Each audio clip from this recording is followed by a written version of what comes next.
A dad and his daughter went diving but never resurfaced. 10 years later, the mother finds out the shocking truth. The morning sun cast a gentle glow across Siesta Key Beach, its rays dancing on the turquoise waters of the Gulf of Mexico.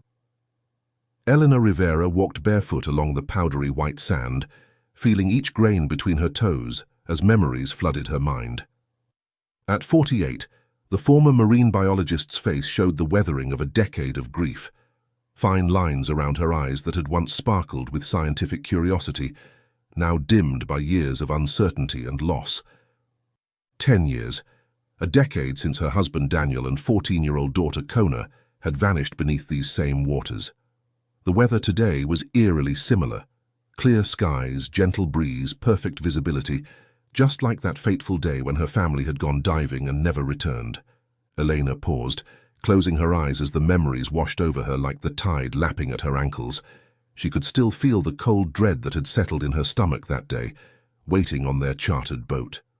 1 hour turned to 2, then 3. The oxygen tanks they carried wouldn't last that long. Something was wrong. "You promised you'd always come back," Elena whispered to the wind, remembering Daniel's confident smile that morning. "You always came back before." Daniel Rivera had been no amateur. A professional diver with over 20 years of experience, he had worked as a rescue diver, saved countless lives, and even consulted on underwater film shoots in dangerous locations. There wasn't a current or condition he couldn't handle. And Kona, though young, had been training with her father since she was 8, a natural in the water, just like him. Elena remembered the frantic call she'd made to the Coast Guard, the immediate search operation that had launched. Boats, helicopters, divers, they had scoured every inch of the Gulf for days. But no trace of Daniel or Kona was ever found. No equipment, no sign of struggle, nothing. The police investigation had dragged on for weeks, then months. Elena had refused to leave Siesta Key, renting a small beach house and joining every search effort. She'd posted flyers throughout Florida, contacted every hospital and police station, appeared on local news. Nothing. After 5 years, the case had gone cold. The lead detective, Aaron Delgado, had been kind but straightforward. "We suspect an underwater current might have swept them away," he'd explained gently in his office, walls plastered with maps of search grids. "We've sent teams to explore nearby islands and underwater caves, but found nothing. If they were trapped in those caves, we would have found them. If they had made it to any of the islands, we would have seen something." Elena had never fully accepted this explanation. Daniel knew these waters better than most of the rescue teams. He would have never put Kona in danger, would have known how to navigate any current. But as years passed with no new leads, doubt had begun to creep in, eroding her certainty like waves against a shoreline. She continued her slow walk along the beach now, watching the waves roll in and out. The rhythm had become a comfort over the years, predictable, constant, unlike the chaotic uncertainty that had defined her life since that day. She'd given up her prestigious research position at the Marine Institute, unable to face the ocean that had taken her family. Instead, she'd thrown herself into environmental advocacy work on land, speaking at conferences about marine conservation, while never venturing back into the waters herself. Elena reached into her bag and pulled out a small wooden box, its surface worn smooth from years of handling. She traced her fingers over the carved initials on the lid, KR, before slowly opening it. Inside was a mixture of soil and ashes, dark and rich. These were the ashes of the plants Kona had lovingly tended in their home garden, orchids, succulents, and herbs that Elena had kept alive for years after her daughter's disappearance. Recently, she'd made the painful decision to cremate what remained of them, a symbolic gesture representing her attempt to finally let go. "You would be 24 now," Elena whispered, imagining the woman her daughter might have become. Would she have followed her father into diving? Or perhaps pursued her interest in botany, the way she'd cared for those plants? Elena would never know. She stood at the water's edge, box in hand. She had come here today with purpose, to scatter the ashes into the sea, a final goodbye to the daughter she had lost. But now, standing here, Elena found herself frozen, unable to complete the act. Was she truly ready to let go? The sea breeze picked up. whipping her dark hair around her face as she stared at the contents of the box. The decision weighed heavily on her, the finality of it almost too much to bear. Just as she was about to close the lid, deciding she wasn't ready after all, a vibration from her bag startled her. Her phone was ringing. Elena quickly secured the lid on the box, carefully placing it back in her bag.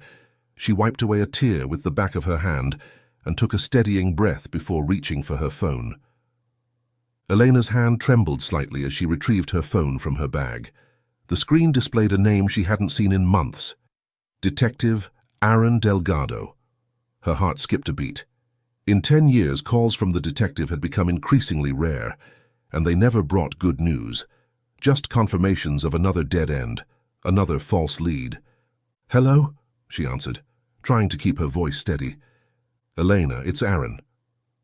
The detective's voice sounded different, tense, urgent. "We've received a new lead from the Bahamas." Eleanor's free hand instinctively clutched the wooden box tighter. "What kind of lead?" "I can't discuss it over the phone," Aaron replied, his voice lowered. "But it could be the breakthrough we've been waiting for. How quickly can you get to the station? We need to go to the Bahamas together." The world seemed to tilt beneath Elena's feet. "I'm at Siesta Key. I can be there in 30 minutes. "Good, pack light. We might need to move quickly." The line went dead, leaving Elena standing on the beach, heart hammering against her ribs. She stared at the phone for a moment, then at the box of ashes in her bag. Not today, she thought. Not yet. As Elena hurried back to her car, she tried to temper the hope building inside her. Over the years, she'd learned how devastating false hope could be. Each promising lead that fizzled out had taken another piece of her. She'd built walls around her heart, expecting disappointment, preparing for it. "Don't get your hopes up," she murmured to herself as she started the engine. "Be ready for nothing. Again." But despite her self-admonishment, Elena couldn't stop her mind from racing. What had they found in the Bahamas? Why couldn't Aaron discuss it over the phone? Why the urgency? The drive to the police station passed in a blur of traffic lights and turn signals, her thoughts too loud to register the journey. When she arrived, she had to take a moment in the parking lot, hands gripping the steering wheel to collect herself. Deep breaths, manage expectations, prepare for disappointment. Inside the station, Detective Aaron Delgado was waiting for her in the lobby. At 55, the detective had aged visibly since taking on her family's case. His once salt and pepper hair now mostly salt, deep lines etched around his eyes. But today, those eyes held something Elena hadn't seen in years. Excitement. "Elena," he said, meeting her halfway across the lobby, "thank you for coming so quickly." "What's happening, Aaron?" she asked, unable to contain herself. "What did you find?"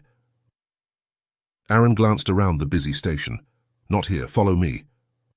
He led her to a small conference room and closed the door behind them. Inside, a map of the Bahamas was spread across the table, and a younger officer Elena didn't recognize was typing rapidly on a laptop.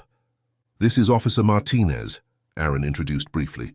"He'll be coming with us." Elena nodded at the officer but turned immediately back to Aaron. "Please tell me what's going on." Aaron pulled out a chair for her. "The Bahamian police contacted us this morning. A local fisherman found a bottle with a message inside. A message they believe might be from your daughter." Eleanor sank into the chair, her knees suddenly weak. "From Kona?" "After all this time?" "We don't know for certain yet. That's why we need to get to the Bahamas as soon as possible." Aaron leaned against the table. "I've arranged for us to take a seaplane. It's the fastest route. We'll be there in under an hour." "A seaplane, but—" "I know it's sudden," Aaron said, his voice softening. "But if this message is authentic, time could be critical. The fisherman is waiting for us at the police station in Nassau." Eleanor looked from Aaron to the map and back again. "When do we leave?" "Right now. Are you ready?" Eleanor thought of the box in her bag, the goodbye she'd been prepared to say just an hour ago. Now everything had changed. "Yes," she said, standing up. "I'm ready." Within 20 minutes, Elena found herself boarding a sleek seaplane at a small marina, Aaron and Officer Martinez behind her. As the engines roared to life and the plane began to skim across the water's surface, Aaron briefed her on what little they knew. The fisherman's name is Leo Cartwright. He found the bottle early this morning while preparing for a fishing trip. Aaron had to raise his voice over the engine noise. The Bahamian police recognized the names in the message and contacted us immediately through Interpol. And they're sure it mentions Kona and Daniel by name? Aaron nodded. They mentioned Kona. We'll know more when we see it ourselves. As the seaplane lifted into the air, Eleanor gazed down at the Gulf waters below, stretching endlessly to the horizon. Somewhere beneath those waves she had lost her family, and now, incredibly, there was a chance they might not be lost after all. The flight to the Bahamas took 45 minutes, the weather mercifully clear, allowing for a smooth journey. As they approached Nassau, Eleanor's stomach twisted with both anticipation and fear. Whatever waited for them, there would forever change the course of her life, for better or worse. The seaplane touched down on the crystal-clear waters of Nassau Harbor, sending ripples across the turquoise surface. As they taxied toward the dock, Elena could see a small group waiting for them. 3 people in official uniforms and an older man in worn fishing clothes, his weathered face shaded by a faded cap.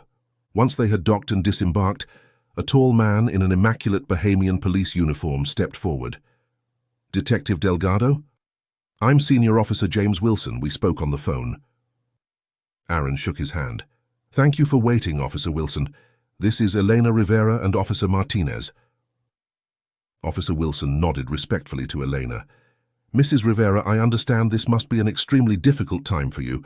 We'll do everything we can to help." "Thank you," Elena said, her eyes already drifting to the elderly fisherman standing slightly apart from the officials. Officer Wilson followed her gaze. "This is Mr. Leo Cartwright, the fisherman who found the bottle." He gestured for the man to step forward. Leo Cartwright approached slowly, removing his cap as he came to stand before Elena. His face was deeply tanned and lined from decades under the sun, his hands calloused and strong. "Ma'am," he said with a nod, his voice carrying the distinctive lilt of the Bahamian Islands, "I hope what I found brings you some peace." "Thank you, Mr. Cartwright," Eleanor replied, her voice barely above a whisper.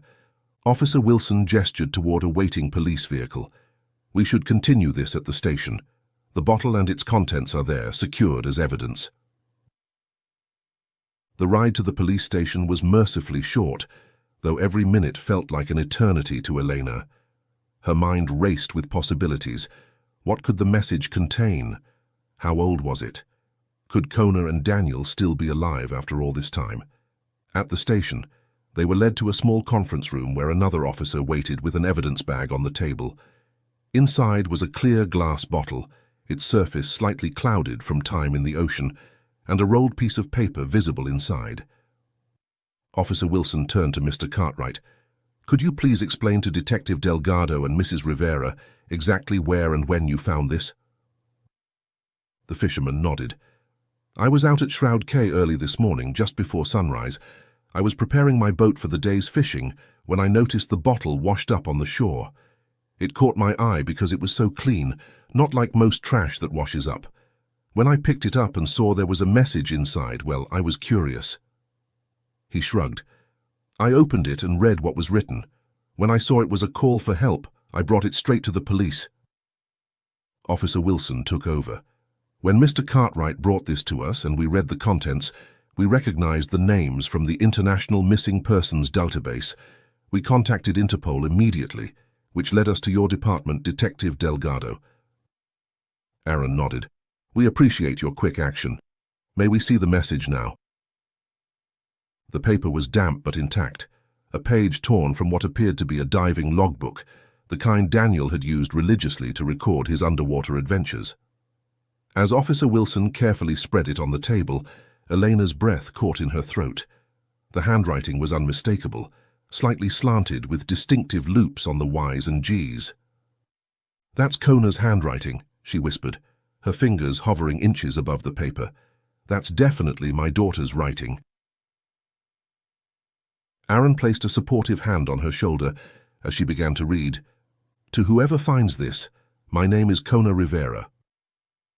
My father Daniel and I are stranded on an island somewhere in the Bahamas. We were diving near Florida when we got lost. We don't know the name of this place, but there are red rocks on the southern shore and a horseshoe-shaped bay on the western side. There are bad people here selling drugs. They don't know I'm writing this. Please send help. We've been here for years." Eleanor's eyes filled with tears as she reached the final paragraph.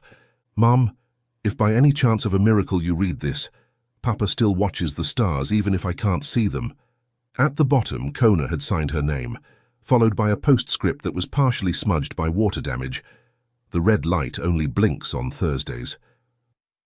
The last two words were barely legible, but Elena could make out Thursday through the smudging. The officers confirmed they had determined the same.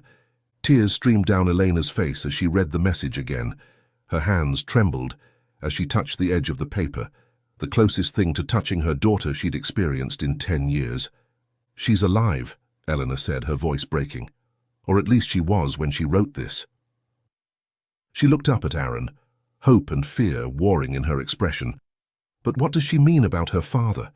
Papa still watches the stars even if I can't see them. It sounds like—" Aaron nodded grimly.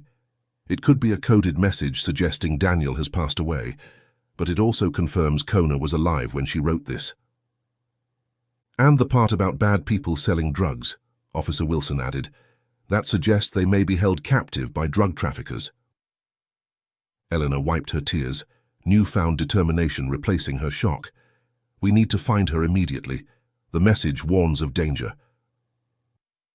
"The question is, how recent is this message?" Aaron mused. "Ocean currents can carry objects for months, sometimes years."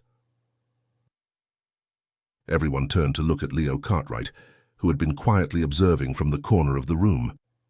"Mr. Cartwright," Aaron asked, "in your experience, can you estimate how long this bottle might have been in the water?" The fisherman scratched his chin thoughtfully. "Hard to say for certain. The bottle isn't heavily weathered or covered in barnacles, which suggests it hasn't been adrift too long. But ocean currents around the Bahamas are complex. The Antillean current or eddies from the Gulf Stream could have carried it from almost anywhere in the region."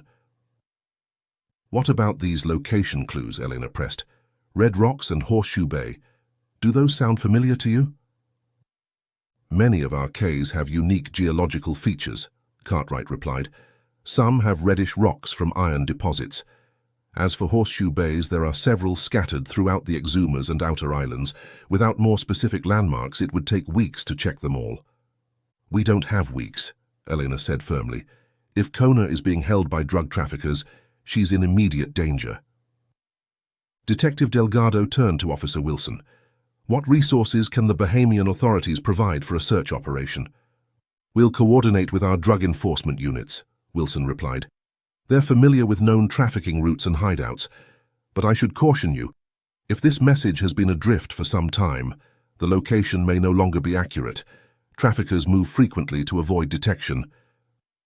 Eleanor's eyes returned to the postscript. "What about this final clue? The red light only blinks on Thursdays. That has to mean something specific." Aaron checked his watch. "Today is Thursday. If this is referring to some kind of signal or marker that's only visible on Thursdays, then we might have just this one chance to locate it," Eleanor finished, a desperate urgency in her voice. Aaron nodded, his decision made. "We need to formulate a search plan immediately. The seaplane gives us aerial mobility, but we'll need local knowledge to narrow down possible locations."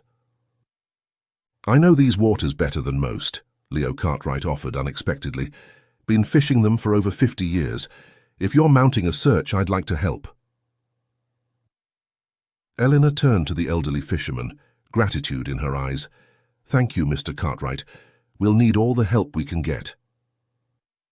Officer Wilson gestured for them to follow him. "Let's move to our operations room. We have detailed maps of the islands there, and we can coordinate with our marine units." As they left the conference room, Eleanor carefully placed the message back in its evidence bag, her mind racing with both hope and fear. After 10 years of emptiness, she finally had proof her daughter had survived. But the cryptic nature of the message left her with more questions than answers. What had happened to Daniel? Was Kona still alive? And most urgently, where exactly in the vast Bahamian archipelago were they supposed to begin their search? The operations room at the Nassau Police Headquarters buzzed with activity as officers gathered around a large table spread with detailed nautical charts of the Bahamas. Elena stood beside Detective Delgado, studying the intricate web of islands, cays, and reefs that made up the Bahamian archipelago. The Bahamas consists of over 700 islands and 2,400 cays, Officer Wilson explained, gesturing to the map. Only about 30 are inhabited, which means there are countless remote locations where traffickers could operate undetected. "And that's exactly what we're looking for," Aaron said, tracing his finger along the chain of islands. "Somewhere remote, uninhabited, but accessible by boat." An Interpol liaison officer who had joined the briefing nodded in agreement. Drug traffickers typically look for locations with natural harbors but minimal local population. They need to be able to move product in and out without witnesses. Eleanor leaned closer to the map, focusing on the area around Shroud Cay where the bottle had been found. Could the message have originated from somewhere nearby? Leo Cartwright adjusted his cap. Possibly, but not necessarily. The currents in this region are unpredictable. That bottle could have traveled from any of these islands, he said, indicating a wide swath of the Exuma's chain. Or it could have come from much further away. Officer Wilson pointed to the map. "Based on where Mr. Cartwright found the bottle and the prevailing currents, I suggest we focus our search along the Exuma Cays. Starting here," he pointed to a specific island, "at Norman's Cay." "Norman's Cay?" Elena asked. "It has a history," the Interpol officer explained. "In the late 1970s and early 80s, it was a hub for drug smuggling operations run by the Medellin cartel. It's been clean for decades now, but its remote location and small airstrip still make it attractive to smugglers. It's also close to Shroud Cay, where the bottle was found," Aaron added, "which makes it a logical starting point." Officer Wilson nodded. "We'll split into teams. Some will head north from Norman's Cay, others south. We're looking for any signs of habitation on normally uninhabited islands, unusual boat traffic, or anything matching the clues in the message. Red Rocks, Horseshoe Bay, and potentially some kind of red light that operates on Thursdays." Eleanor stared at the map, overwhelmed by the vastness of their search area. "There are so many islands. How will we possibly check them all in time?" "We won't have to," Aaron reassured her. "If your daughter was held captive and managed to send that bottle, it suggests they're on a remote island with no other means of communication. That narrows our search considerably." Elena's attention returned to the puzzling line in Kona's message. "The red light only blinks on Thursdays," she repeated. "Today is Thursday. Whatever this signal is, we might have just this one day to spot it." The Interpol officer checked his watch. "It's already mid-afternoon. If this light is some kind of signal visible after dark, we need to be in position before sunset." "I've contacted our marine units," Officer Wilson said. "They're preparing boats for the search operation, but they're currently deployed on another mission. It will take several hours to recall them and get them in position." "We don't have several hours," Elena insisted, her voice rising with urgency.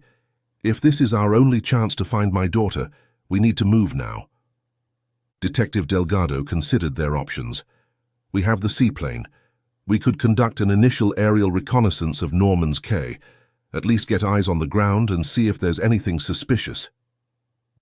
"And I have my boat," Leo Cartwright offered. "It's not much, but it's seaworthy and knows these waters. I could take a small team." The officers exchanged concerned glances. Using civilian vessels for a potential drug interdiction operation isn't standard procedure, Officer Wilson cautioned. "This isn't just about drugs," Elena countered. "It's about finding my daughter who's been missing for 10 years. Please, we can't waste any more time." The emotional plea hit its mark. After a brief conference among the officers, they agreed to a compromise. Detective Delgado would take Elena and 2 officers in the seaplane to conduct an initial survey of Norman's Cay, while Leo Cartwright would follow in his boat with additional support. The Bahamian authorities would deploy their official vessels as soon as they became available. "We'll maintain radio contact at all times," Aaron instructed as they prepared to leave. "If anyone spots anything suspicious, you observe only. No engagement until proper backup arrives." Elena nodded, though her mind was already racing ahead to the possibility of finally finding her daughter. As they prepared to depart, the Interpol liaison approached her with a satellite phone. "Take this," he said, handing her the device. "It has direct access to our command center. If you find anything at all, call immediately." "Thank you," Elena replied, tucking the phone securely in her pocket. As they headed toward the seaplane dock, Eleanor felt a strange mix of emotions washing over her. For 10 years she had lived with grief and uncertainty. Now, for the first time in a decade, she had something concrete to hold on to, her daughter's words, proof of life. But that knowledge came with its own terror. Kona was out there, possibly in danger, and the clock was ticking. The seaplane engines roared to life as Elena settled into her seat, clutching the evidence bag containing Kona's message. Outside the window, the sun was already beginning its westward descent. In a few hours it would be dark, and somewhere in the vastness of the Bahamian archipelago, a red light might start to blink. The seaplane touched down on the crystal-clear waters near Norman's Cay 2 hours after leaving Nassau. As they taxied toward the small dock, Elena scanned the shoreline, searching for any sign of the clues mentioned in Kona's message. The island appeared peaceful, with a few small boats moored in the harbor and a handful of tourists visible on the beach. "It's quieter than usual," Aaron observed as they secured the seaplane. "Tourism is down this time of year." A local police officer met them at the dock. The Bahamian authorities had radioed ahead to coordinate their arrival. After brief introductions, Aaron divided them into small teams to question locals and survey the island without drawing too much attention. "Remember, we're looking for anything unusual," he reminded them. "Remote structures, unfamiliar boats, anyone who seems out of place." Eleanor partnered with Aaron, and they began making their way through the small settlement, showing Kona and Daniel's photos to shopkeepers and residents. No one recognized either of them. "Nothing," Eleanor said after 4 hours of fruitless questioning. "No one has seen them." Aaron checked his watch. "The others are reporting the same. Let's regroup at the dock." The various teams converged at their meeting point, all with the same disappointing news. No sign of Kona or Daniel, and no recognition from any of the locals. The sun was beginning its descent toward the horizon, casting a golden glow across the water. "What now?" Elena asked, frustration edging her voice. Aaron studied the nautical chart they'd brought. "We need to decide, north or south from here." Leo Cartwright had arrived in his boat during their canvassing and joined the discussion. "South makes more sense to me," the old fisherman opined. "That would take us toward Shroud Cay, where I found the bottle." Eleanor nodded, the logic resonating with her instincts. "South, then."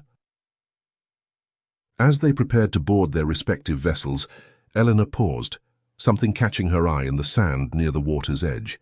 She bent down and brushed away the surface layer, revealing what appeared to be a small, colorful bead partially buried. With trembling fingers, she dug it out completely, a handmade ankle bracelet with distinctive blue and turquoise beads. Elena's breath caught in her throat. "Aaron," she called urgently, "look at this." The detective hurried over as Elena held up the bracelet, her hands shaking. This was Kona's. She made it herself when she was 13. She was wearing it the day they disappeared. Aaron took the bracelet carefully, examining it. "Are you certain?" "It's been 10 years, and this could belong to anyone." "I'm positive," Eleanor insisted. "Look at the pattern, blue, turquoise, blue, 2 turquoise. She designed it to look like waves. She was wearing it that day." Aaron studied her face, recognizing the absolute certainty in her expression. "Okay, but it's strange that a 10-year-old bracelet would still be here, half buried in the sand."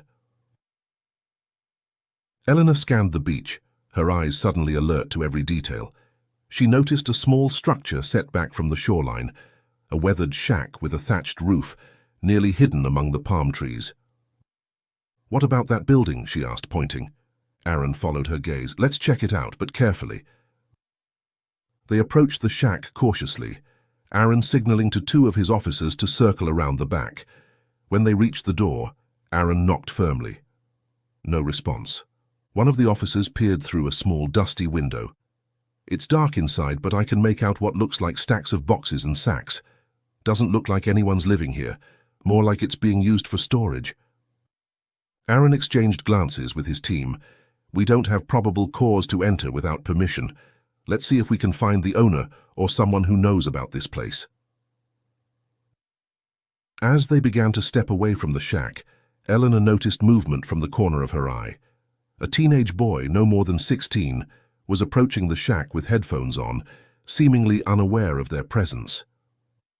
When he looked up and saw the group of officers, he froze momentarily, then turned and bolted in the opposite direction. "Stop! Police!" Aaron called out, immediately giving chase. The boy was surprisingly fast, darting between palm trees and leaping over fallen branches with the agility of someone who knew the terrain well. He glanced back over his shoulder as he ran, which proved to be his undoing. His foot caught on an exposed root, sending him tumbling to the ground. Before he could scramble to his feet, Aaron and another officer had reached him. They helped him up but maintained a firm grip on his arms. "Why did you run?" Aaron demanded, slightly out of breath. The boy shook his head, refusing to meet their eyes. "I didn't do nothing. I was just scared. You're cops, right?" "We're looking for information about that shack," Aaron said, gesturing back toward the structure. "Do you know who it belongs to?" "Never seen it before," the boy mumbled, still avoiding eye contact. "I don't know nothing about no shack." Aaron's expression hardened. "Then why were you walking straight toward it with a key in your hand?" The boy's eyes widened in surprise. During the chase, he hadn't realized he was still clutching a large metal key. I found this. On the beach." "Search him," Aaron instructed his officers. Despite the boy's protests, they found nothing else of interest in his pockets. Aaron held up the key. "Let's go back to the shack and see if this fits, shall we?" With the reluctant teenager in tow, they returned to the weathered structure. Aaron inserted the key into the rusty lock, and with a grinding sound, it turned. The door creaked open, revealing the dark interior. "Looks like you did know something about this shack after all," Aaron said to the boy, who now looked genuinely frightened. As the door swung open, the musty odor of damp wood and something else, something chemical, wafted out. Aaron signaled for the officers to enter first, while he maintained a grip on the boy's arm. Eleanor followed closely behind, her heart hammering against her ribcage. Inside, the shack was larger than it appeared from outside, filled with wooden crates and burlap sacks stacked almost to the ceiling. One of the officers switched on a flashlight, illuminating the dusty interior. "Check the crates," Aaron instructed, still restraining the increasingly agitated teenager. An officer pried open the nearest wooden crate.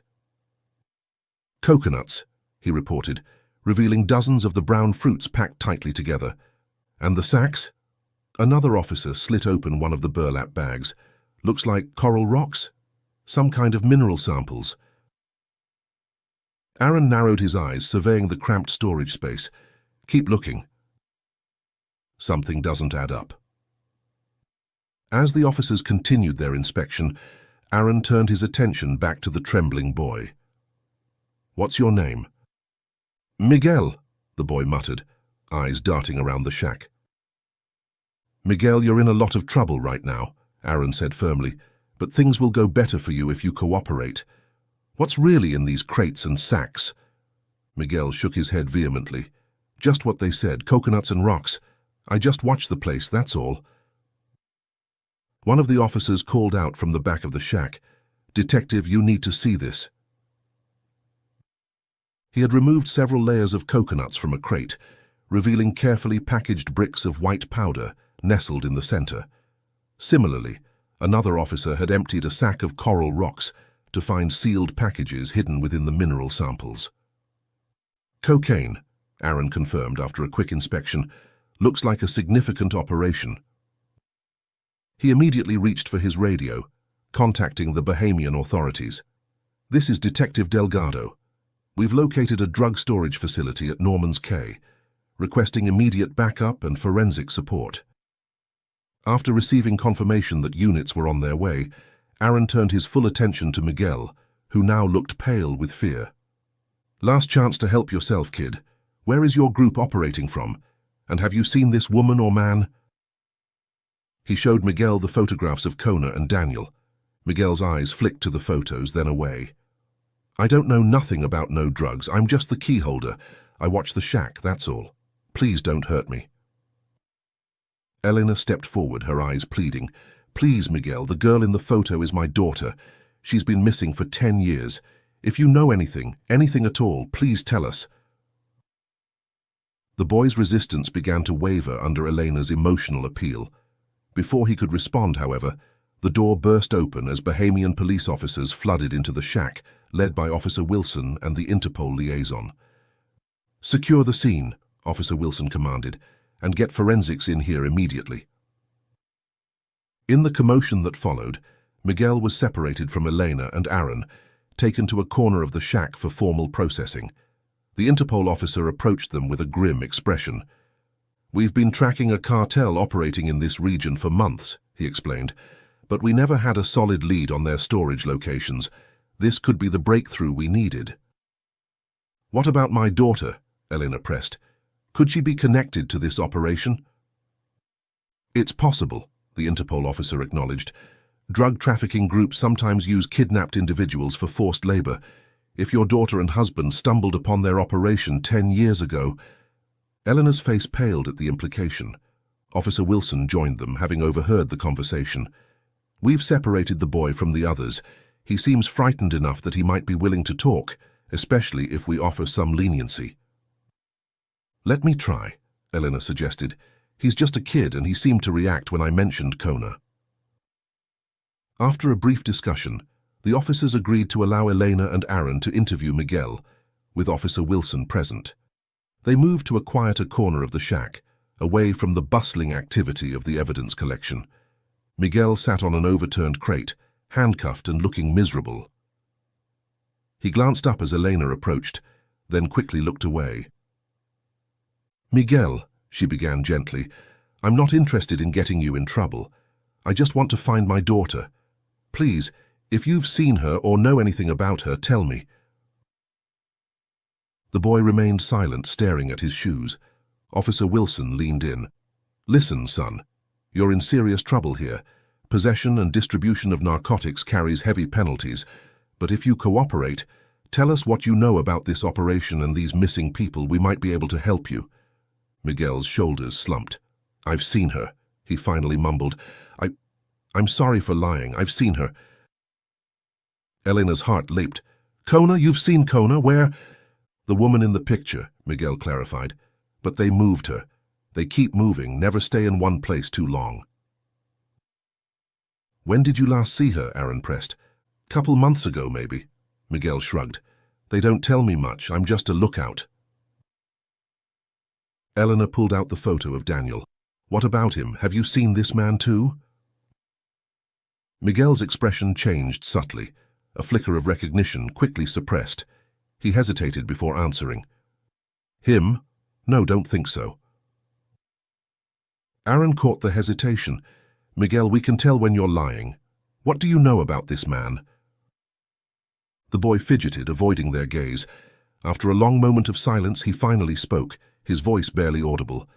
Me and my friend were the ones who buried him, 3 years ago. Elena felt the blood drain from her face. Buried him? You're saying he's dead? Miguel nodded reluctantly. He used to work for the cartel, but he betrayed them. The boss found out he was trying to slip a rescue note in one of the deliveries. Not the drug ones, but the real rock minerals they sell in the market. They executed him right away. Elena collapsed onto a nearby crate, her legs no longer able to support her.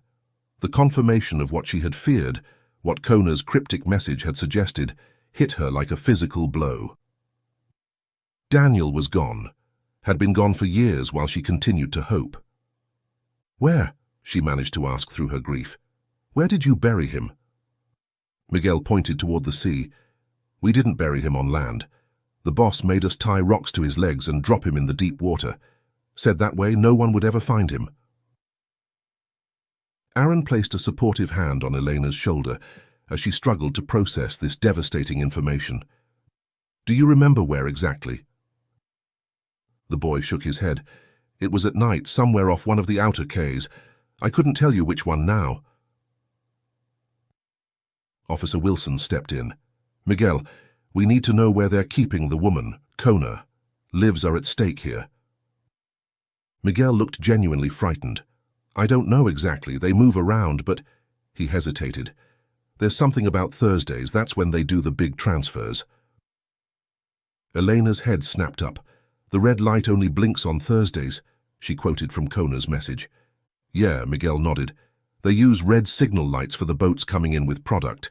It's like a code. They only do it on Thursdays when the Coast Guard patrols are on the other side of the islands. Aaron exchanged a significant look with Officer Wilson. Today is Thursday. We need to move, Officer Wilson agreed, already reaching for his radio to update his team. As the Bahamian police took Miguel away for formal processing, Aaron turned to Elena, concerned about her emotional state after the devastating news about Daniel.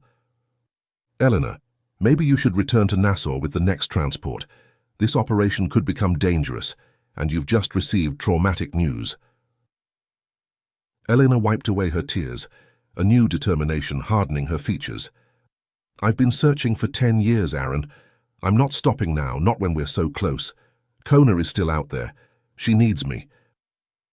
The red light and Horseshoe Bay, she continued, focusing on the clues rather than her grief. The Mayan airport here on Norman's Cay, its bay is horseshoe-shaped. Could that be what Kona meant? Aaron considered this. It's possible. Let's check it out before dark. As they prepared to leave the shack, Eleanor took one last look at the place where she had finally learned the fate of her husband. She would mourn him properly later. Right now, her daughter needed her, and this time Elena would not fail. The golden light of late afternoon bathed Norman's Cay in a warm glow as Eleanor, Aaron, and the Joint Task Force made their way toward the Mayen airport. The small airstrip served private planes and the occasional charter, nestled alongside a naturally curved bay that, from above, did indeed resemble a horseshoe. There it is, Aaron confirmed as they approached. That's definitely a horseshoe-shaped bay. The area was relatively quiet, a few tourists browsing a small gift shop near the airstrip, a couple of maintenance workers tending to a private plane, but otherwise little activity. Officer Wilson organized his team, positioning officers at discrete observation points around the perimeter. We'll maintain surveillance from these locations, he explained, pointing to spots on a hastily drawn map. If there's any unusual activity, or if we spot a red signal light after dark, we can converge quickly. Eleanor stared out at the bay, trying to make sense of the clues in Kona's message. The Horseshoe Bay matches, but what about the red rocks she mentioned? Aaron shook his head. I don't see anything like that here. The geology doesn't match. They settled into a hidden observation post, with a clear view of both the bay and the airstrip, preparing for what could be a long wait. As the sun began its descent toward the horizon, Elena found herself mesmerized by the changing colors of the sky, deep oranges and reds painting the clouds and reflecting off the water's surface. It's beautiful, she murmured, momentarily distracted from their mission. Aaron nodded beside her. The Bahamas has some of the most spectacular sunsets I've ever seen. As the sun dipped lower, casting its reddish light across the landscape, Eleanor suddenly sat up straighter. Aaron, look at the rocks along the shoreline. The detective followed her gaze. In the sunset light, the otherwise ordinary limestone rocks glowed with a distinctly reddish hue. Red rocks, Elena whispered. What if Kona didn't mean rocks that are naturally red? What if she meant rocks that appear red during sunset? Aaron considered this, his expression thoughtful. It's possible, but that would happen at any beach during sunset. One of the Bahamian officers, who had overheard their conversation, joined them. Not necessarily, he said. The composition of our limestone can create a more pronounced effect in certain locations. The calcite in the stone reflects the red wavelengths particularly well. So we might be in the right place after all, Elena concluded, her pulse quickening. The officer nodded, then added, but there's another possibility about the red light mentioned in the message. It might not be from planes at all. What do you mean? Aaron asked. There's a marina south of the airport, the officer explained, Boats coming in after dark often use navigation lights. The port side light is red. Eleanor's eyes widened. That's it. The red light only blinks on Thursdays, not planes, boats. Without waiting for a response, she was already on her feet, moving toward the southern edge of the property. Aaron quickly followed, radioing the rest of the team to redirect their surveillance toward the marina. The small marina came into view as they crested a gentle slope. Several boats were moored at the docks, from small fishing vessels to medium-sized pleasure crafts. Nothing seemed immediately suspicious. We should maintain our position here, Aaron advised, indicating a cluster of palms that provided both cover and a clear view of the approaching waterway. If boats are coming in with drug shipments, they'll likely arrive after full dark. The sky continued its transition from vibrant sunset colors to the deep indigo of early evening. Stars began to appear overhead as darkness fell over the island. Elena checked her watch, almost 8 o'clock. How long would they need to wait? One of the Interpol agents joined them, carrying sophisticated night vision equipment and a thermal imaging device. This will help us monitor approaching vessels, he explained, setting up the equipment. If they're trying to operate covertly, they might run with minimal lights. The minutes stretched into hours as they maintained their vigilance. Most of the tourist activity had died down, leaving the marina eerily quiet. Occasionally, the radio would crackle with updates from other observation posts, all reporting no unusual activity. Elena fought against the disappointment threatening to overwhelm her. Had they misinterpreted the clues? Was Kona even still on one of these islands? Just as her hope began to waver, the Interpol agent stiffened beside her. "Movement," he said tersely, adjusting the settings on his thermal imager. "Approaching from the southeast, approximately 2 nautical miles out." Aaron immediately alerted the rest of the team. "Possible target approaching from southeast. Maintain positions and stand by." Through the thermal imager, they could see the heat signatures of what appeared to be 3 vessels, one larger boat flanked by 2 smaller ones. "That's unusual," the Interpol agent commented. "The formation suggests security escorts." As the vessels drew closer, Elena strained her eyes, trying to make out details in the darkness. Then she saw it, a blinking red light on the port side of the lead vessel. "There," she whispered, pointing. "The red light." Aaron radioed the command center in Nassau, providing coordinates and requesting immediate tactical support. Unidentified vessels approaching Norman's Cay Marina, configuration and behavior consistent with trafficking operations, requesting air support and interceptors. The response was immediate. "Roger that, detective. Assets are mobilizing. ETA 45 minutes. Maintain surveillance and do not engage unless absolutely necessary." 45 minutes, Aaron muttered, turning to the Interpol agent. "Can we hold that long without being detected?" "As long as we maintain our current position and radio discipline, we should be fine," the agent replied. "They appear to be unaware of our presence." Eleanor's heart raced as she watched the boats draw closer to the marina. Somewhere on one of those vessels, her daughter might be held captive. After 10 years of searching, Kona could be just a few hundred yards away. Time seemed to slow to a crawl as they waited, hidden in the darkness, watching as the mysterious flotilla approached the island. The 45 minutes of waiting felt like an eternity. Eleanor, Aaron, and the surveillance team remained perfectly still in their hiding place, watching as the yacht and its escort boats docked at the marina. Through night vision equipment, they observed several men disembarking, some remaining near the vessels, while others moved toward a nearby warehouse. "They appear to be waiting for something," the Interpol agent whispered, his eyes never leaving the thermal imager. "Or someone." Aaron nodded. "Probably the contact who was supposed to be at the shack, Miguel." Elena's attention was fixed on the main yacht. "Can you see if there's anyone else on board, a woman?" The agent adjusted his equipment, scanning the heat signatures. "There are multiple people still on the yacht. Can't distinguish gender from this distance, but at least 5 individuals remain aboard."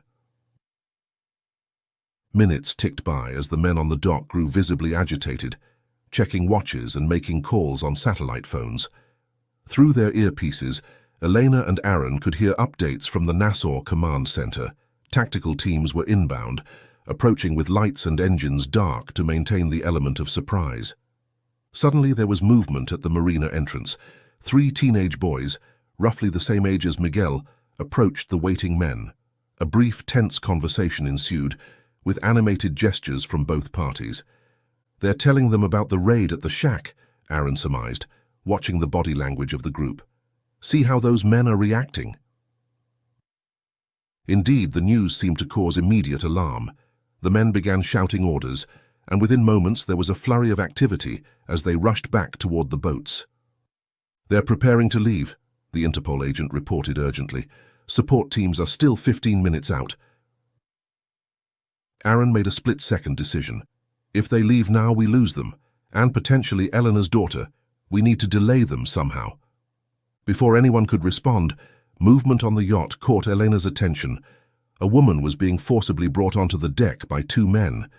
Even in the green-tinted view of the night vision equipment, Elena recognized the way she moved, the shape of her face.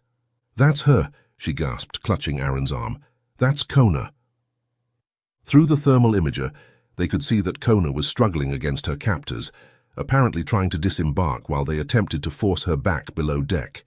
"She's trying to escape," Elena said, her voice tight with emotion. "We have to help her." Aaron was already on the radio. Target confirmed. Female hostage on main vessel attempting escape. Suspects preparing for immediate departure. We need to move now. The command center's response was immediate. "All units converge on Marina. Detective Delgado, hold your position until tactical teams arrive." But Elena could see that there wouldn't be time. The yacht's engines had already rumbled to life, and the smaller escort boats were casting off their mooring lines.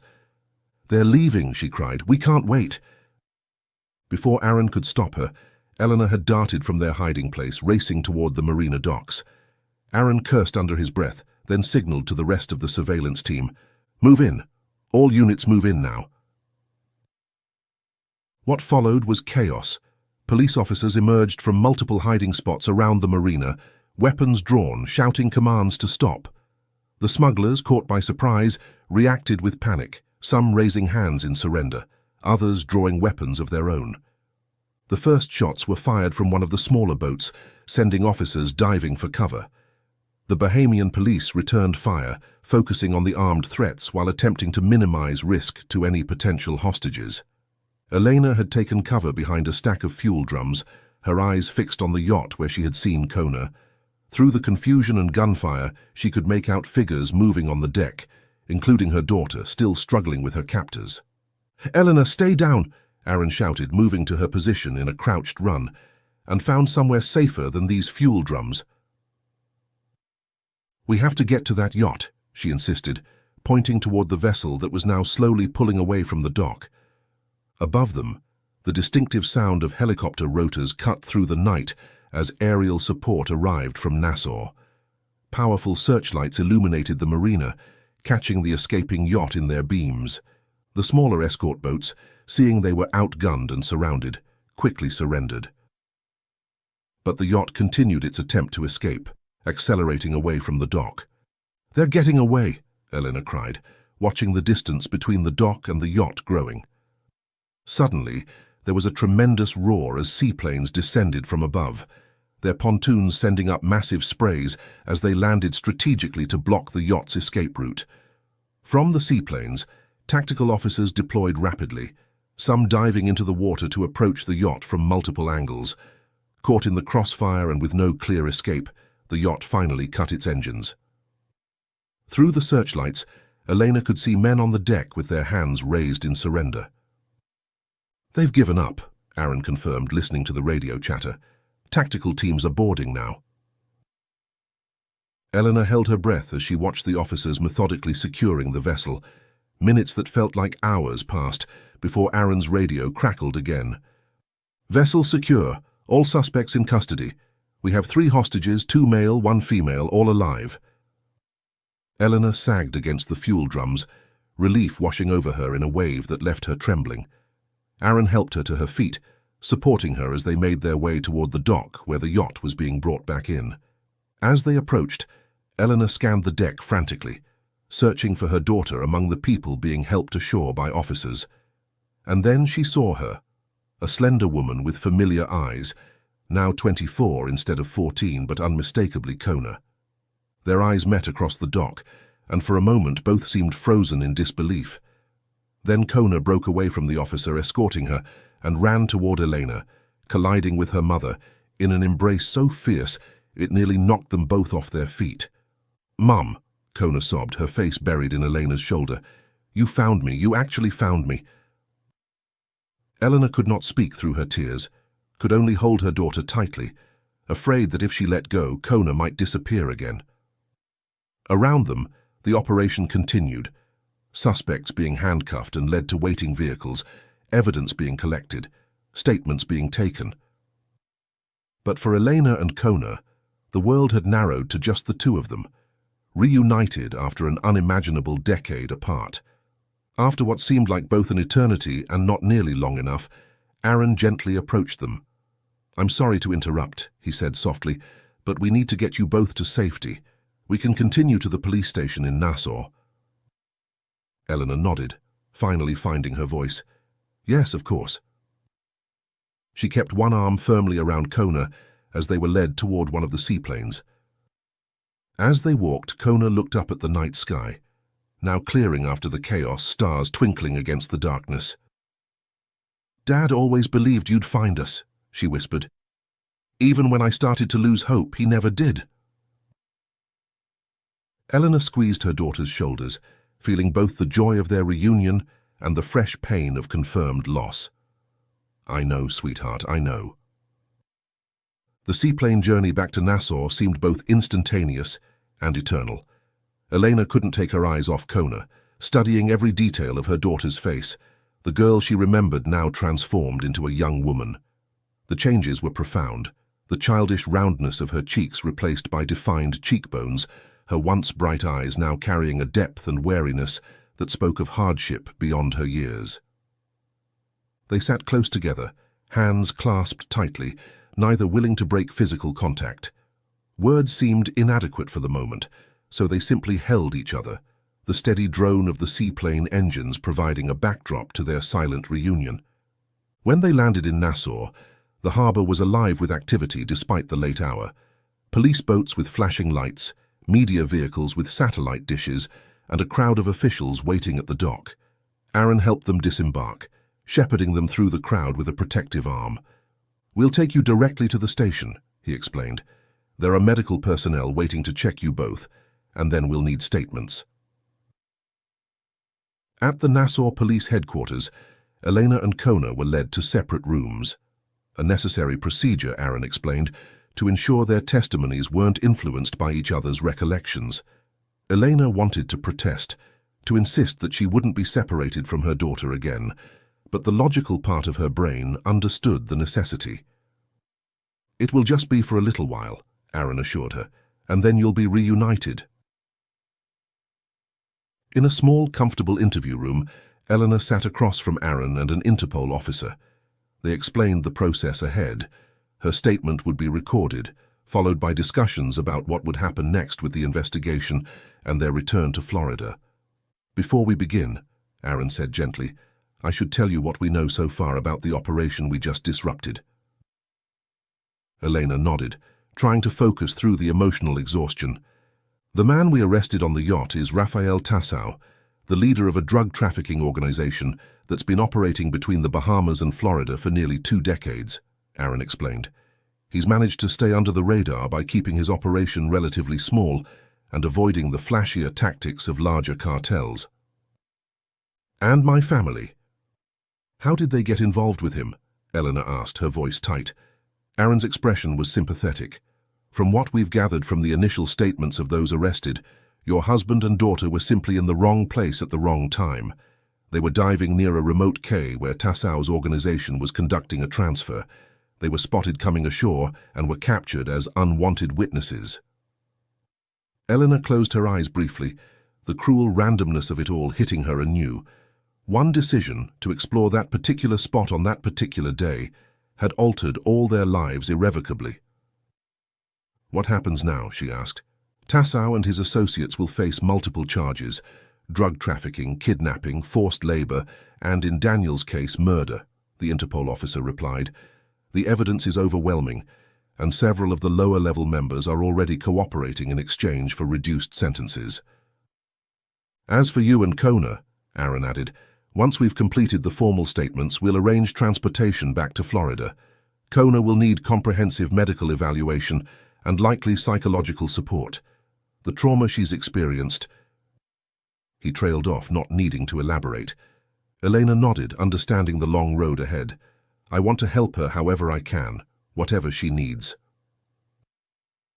The interview proceeded, Elena recounting the events of the past 2 days, finding the bottle, deciphering the clues, the search and ultimate raid on the yacht. When they finished, Aaron escorted her to another room where Kona was waiting, having completed her own statement. Mother and daughter embraced again, the reality of their reunion still feeling dreamlike to both. "Can I tell you what happened now?" Kona asked softly. "About Dad and everything?" Elena led them to a small sofa in the corner of the room. "Only if you're ready, sweetheart. You don't have to relive it all right now." Kona shook her head. "I need to tell you. I've been waiting 10 years to tell you." So, with Elena's arm around her shoulders, Kona began her story. She and Daniel had been exploring underwater caves near a small remote island when they surfaced to take a break on the shore. They had accidentally stumbled upon Tassau's organization in the middle of transferring drugs from one boat to another. "They saw us before we could leave," Kona explained, her voice steady despite the painful memories. "They took us to Norman's Cay first, then later to other islands in the Exumas. Dad was forced to work for them, diving to retrieve dropped packages, helping move product. They said they'd kill me if he didn't cooperate. They even praised him for being so good at his diving job, transporting those packages underwater." For 7 years, Daniel had worked under coercion, all while trying to find ways to get messages out or escape. They were moved frequently, never staying in one location long enough to be discovered or to learn enough about their surroundings to plan an effective escape. 3 years ago, Kona continued, her voice finally breaking, Dad tried to slip a rescue note into one of the legitimate mineral shipments they send to markets, not the ones with drugs hidden inside, but the real coral rock samples they use as cover for their operation. Elena held her daughter tighter as tears began to flow. "They caught him. Tassau said one of us had to die as punishment. Dad." Kona's voice faltered. "Dad offered himself in my place." Elena closed her eyes, a fresh wave of grief washing over her, mingled with a profound pride in her husband's final act of protection. "After that, I tried to find ways to get help myself," Kona continued after composing herself. "I made several attempts to send messages in bottles, but I never knew if any of them made it to open water. The one you found must have been carried by the right current." "The red light on Thursdays?" Elena asked. Kona nodded. "That was their system. They only did major transfers on Thursdays when they knew the Coast Guard patrol schedule was focused elsewhere. The red navigation light was their signal to the shore team." They talked for hours, filling in the decade-long gap in their shared history. Kona learned about Elena's tireless search, the years of hope and despair, the life her mother had built while waiting for answers. Elena learned about her daughter's survival, her resilience in the face of captivity, and the ways she had managed to keep her spirit alive despite everything. As dawn approached, Aaron returned to check on them. "I've spoken with our team in Florida," he informed them. "Everything is being arranged for your return home tomorrow. There will be ongoing investigation and eventually legal proceedings where your testimony will be needed, Kona. But for now, the priority is getting you both home safely." Elena thanked him, her gratitude extending far beyond what words could express. "What about Daniel?" she asked quietly. "Is there any way to—" Aaron understood the unspoken question. "We'll be conducting underwater searches based on the information provided by Kona and the others we've arrested.